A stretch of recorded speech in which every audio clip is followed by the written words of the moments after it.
Now, again, we said love is not enough to sustain a marriage. With love, you need to have skills. Now, I will say in this generation that we are in, and probably in every generation, we do have individuals who come from homes where they were affected by the way things were run in the home. And so we make certain vows very early in our lives. I remember I was 12 when I made a vow. When I grow up, I'm going to show my parents how to be good parents, as a child, because I'm disappointed. Unfortunately, everything we experience in life becomes a memory, and we store it within our body as emotions. Emotions that have not been processed, emotions that are raw. So what happens is that we go through life being triggered left and right, but we don't know why. We have a fear of rejection. We have a feeling of low self-esteem. We have a feeling of I'm not acceptable, I'm not capable, or I'm not safe.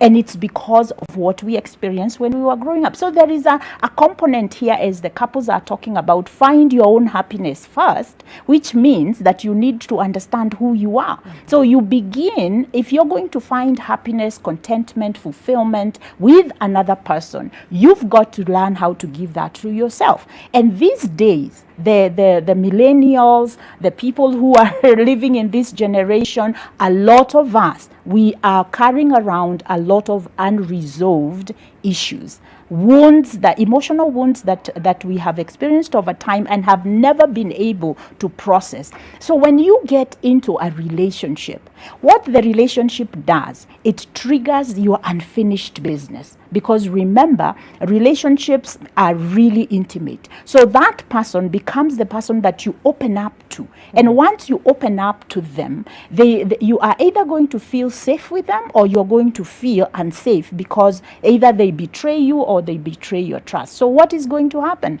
You begin to react to that. What has been triggered by this experience as an adult in a relationship is your childhood unresolved trauma. And that is a topic for another day. That is in the area of now mental health and psychological health. So now what happens is that now when I get into a marriage, I'm expecting the person who is in marriage with me to fix what is, but it is not conscious, it's subconscious, to fix what is broken in me. So it's very important for us to do that. First of all, find your own happiness.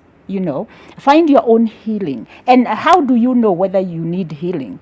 If you have been through those three things that the Dindis talked about, that infidelity, you have experienced infidelity, whether it was with your parents or you have been exposed to that, and that would also include sexual violence as a child, sexual violence as a teenager. You have experienced domestic violence, you have experienced a lack, the neglect, that there wasn't much, it wasn't intentional, but there was just not much. You need to get yourself into a space where you can invest in personal development. Because if you don't do that, you go into relationships looking to fix yourself. And those people are broken just like you are. We know people who meet and they bond over their traumas. And so they are two broken people. And then when they come together, there is too much triggering of each other. And then they are not able to work together. There is a lady who spoke about respect. Respect needs to be mutual. You need to understand that I need to respect my partner and they need to respect me. Double standards don't work. That's why I talked about equity. This relationship needs to be equally satisfying to each other. If I expect you to do this, I should be ready to do the same thing for you. Because then that is where you develop this emotional what we are calling emotional safety, for me to be open to you, for us to grow and to be able to work together.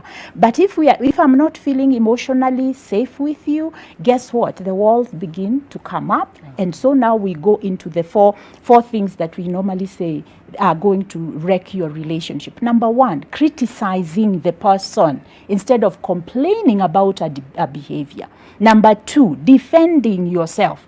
and explaining away your bad behavior instead of saying, I am sorry and it will not happen again, or asking him.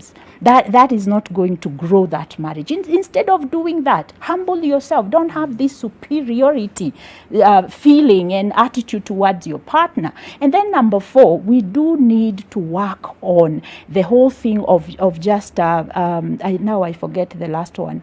Stonewalling. Avoidance. Yes. Avoiding to deal with things. If you avoid, you keep avoiding. Melancholics, are you hearing me? If you keep avoiding to deal with issues that I am processing. Phlegmatics, when you say, Mr. Kangi kupigania makelele, wacha tu. No, we need to learn how to work together, and that is what they said, that when two ions are together, they sharpen one another.